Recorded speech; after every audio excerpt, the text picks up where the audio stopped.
E aí, meu bruxo, eu sou o Leão Dourado e você está em mais um episódio do História dos Games, aqui na Play TV. E hoje, veremos como a solidão de uma criança virou o fenômeno mais lucrativo da história do entretenimento. E por quê? Um episódio de anime mandou 685 pessoas para um hospital. Bora começar! Pegue sua caneca de café e vamos para mais um episódio. Anos 70, região de Machida, no Japão.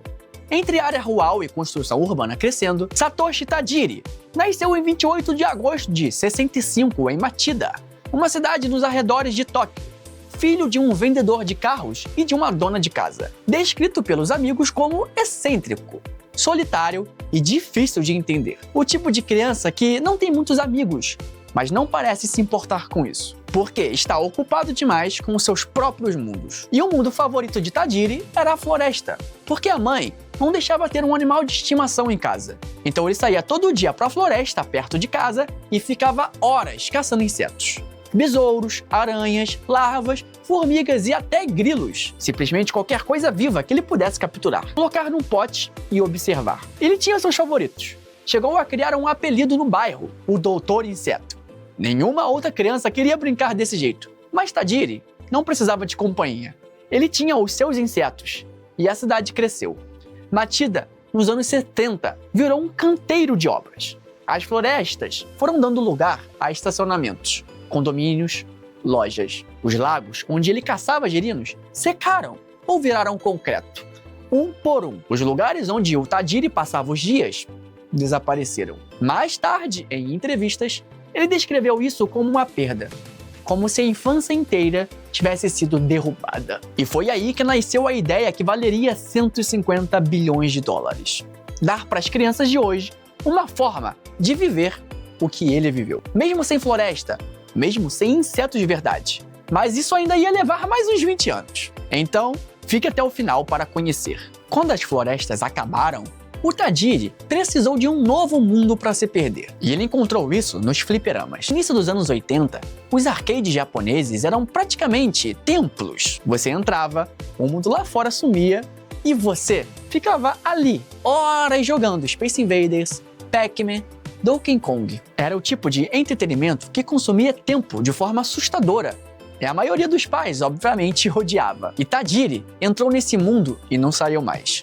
Ele faltava à escola sistematicamente para jogar. Chegou até mesmo a situação de quase reprovar o ensino médio por causa dos fliperamas. Os professores ligavam para casa e os pais ficavam loucos.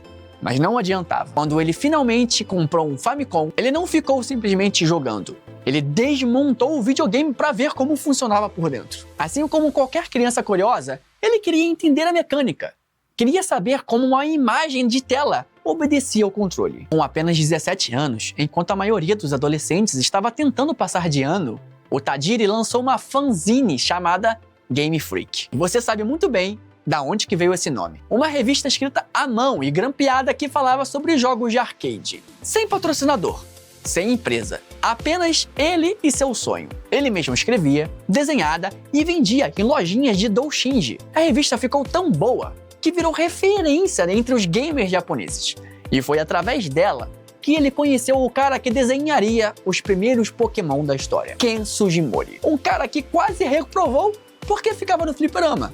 O outro era fã da revista que esse cara fazia. E juntos, eles criaram algo que vale mais do que a economia de vários países. Em 1989, a Nintendo anunciava o Game Boy. Um videogame portátil, pequeno, bateria de pilha e tela sem cor, mas funciona em qualquer lugar. É um tijolo de plástico cinza que cabe no bolso e que vai mudar o mercado de games para sempre. Mas o que chama a atenção do Tajiri não é o jogo, e também não é a tela, é o cabo. O Game Boy vinha com uma porta de conexão na lateral, o Game Link Cable, que dava a possibilidade de dois Game Boys conectados pelo cabo trocar informações entre si. Até então, a ideia era usar isso só para partidas em modo multiplayer. Simples, mas Tajiri olhou para o cabo e teve um devaneio. Ele imaginou insetos caminhando dentro desse cabo, cruzando de um Game Boy para o outro, sendo transferido entre dois jogadores. Você já deve estar imaginando aonde que essa ideia chegou, né? Era exatamente o que ele fazia na infância: capturar criaturas, colecionar e trocá-las com outros meninos. Só que agora, dentro de um videogame. Ali, naquele momento, Pokémon nasceu, não como um produto e também não como franquia. Nasceu como uma memória afetiva de uma criança adulta que sentia falta da floresta. Então Tajiri correu para Game Freak e começou a desenhar o conceito. O nome inicial era Capsule Monsters, ou melhor, Monstros de Cápsula, inspirado nas máquinas gachapon japonesas, onde você coloca uma moeda e sai um brinquedinho aleatório. Depois virou Capumon e por fim Pocket Monsters, que foi abreviado para simplesmente Pokémon. A Nintendo gostou da ideia. Sem entender direito o que era e também sem ter certeza que ia dar certo, eles deram um sinal verde para Tajiri desenvolver o jogo. E aí começaram os 6 anos mais sofridos da história da Game Freak. 6 anos de 1990 a 96, desenvolvendo um único jogo, com uma equipe pequena e sem dinheiro, e também sem garantia de nada. Em determinado momento, a situação ficou tão crítica que a Game Freak não conseguia pagar nem os próprios funcionários. 5 membros da equipe saíram porque simplesmente não havia salários. Os que ficaram trabalhavam com o contrato suspenso, na prática, de graça, porque acreditavam no projeto. E o próprio Tajiri passou esse período sem receber nada. Por anos, quem mantinha a cabeça da equipe acima da água era um homem, Shigeru Miyamoto, o criador do Mario, de Zelda, uma das maiores lendas vivas dos games. Miyamoto acompanhava o desenvolvimento como mentor, dava feedback, orientava a equipe e, em momentos de crise, usava o peso do próprio nome para convencer a Nintendo a continuar investindo num jogo que demorava demais e que poucos dentro da empresa entendiam. É por isso que o personagem principal do anime, por anos, se chamou Satoshi em japonês. O rival dele se chama Shigeru. Homenagem direta ao homem que salvou o projeto, Ash e Gary no ocidental, Satoshi e Shigeru. Um homenageando o criador, já o outro homenageando o homem que não deixou o sonho morrer. 27 de fevereiro de 96, Japão. Pokémon Red e Pokémon Green chegam ao Game Boy, sem publicidade e sem campanha. E na época também não existia influenciador digital, só o boca a boca de criança para criança. E só a mecânica absurdamente viciante de capturar, treinar, evoluir e trocar monstrinhos. E o cabo Game Link fazendo exatamente o que Tajiri imaginou. Criaturas viajando entre 2 dispositivos, expandindo a coleção de cada jogador. E no final daquele mesmo ano, mais de 8 milhões de cópias tinham sido vendidas. Sem publicidade, mas agora eu vou te contar 2 detalhes sobre Pokémon que a maioria das pessoas não sabe. Detalhe 1. O primeiro Pokémon a ser desenhado não foi o Pikachu, e também não foi o Charizard, foi o Raidon, aquele rinoceronte cinza enorme que quase ninguém lembra. Ele era o bichão de estimação do Ken Sugimori e foi a cobaia de todos os primeiros testes do jogo. Por isso, até hoje, existem estátuas de Raidon em lugares escondidos dentro dos jogos. Uma homenagem secreta ao primeiro Pokémon a existir. Segundo detalhe, o Pikachu quase não foi o mascote. O mascote original planejado era o Clefairy, aquele rosinha arredondado. A ideia era que Clefairy fosse o personagem central do anime e também do marketing. Mas na hora de decidir, a equipe percebeu que o Pikachu tinha um apelo visual imediato e universal. Pequeno, amarelo, expressível e fácil de reproduzir em qualquer mídia. Já o Clefairy foi ficando para trás. E o rato elétrico, que virou símbolo de uma geração, quase não existiu como mascote. 1997. O anime de Pokémon estava no ar no Japão e era um fenômeno absoluto.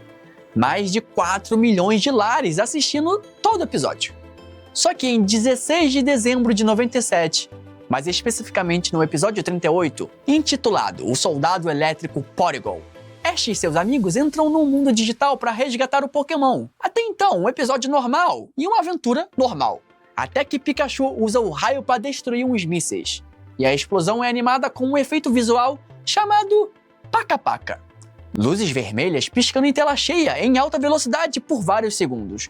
Era uma técnica comum na animação japonesa da época. Impacto visual, drama, só que ninguém nunca tinha pensado muito nisso antes. E dessa vez, alguma coisa deu muito errado. Em menos de 1 hora depois da exibição original, os telefones dos hospitais começaram a tocar repetidamente. Crianças em toda Tóquio reclamando de visão embaçada, dores de cabeça, tontura, náusea, e depois vieram os casos mais graves, convulsões, perdas de consciência, cegueira temporária e, ao todo, 685 crianças foram levadas de ambulância para hospitais naquela noite. Mais de 150 precisaram de internação e 2 ficaram hospitalizadas por mais de 2 semanas.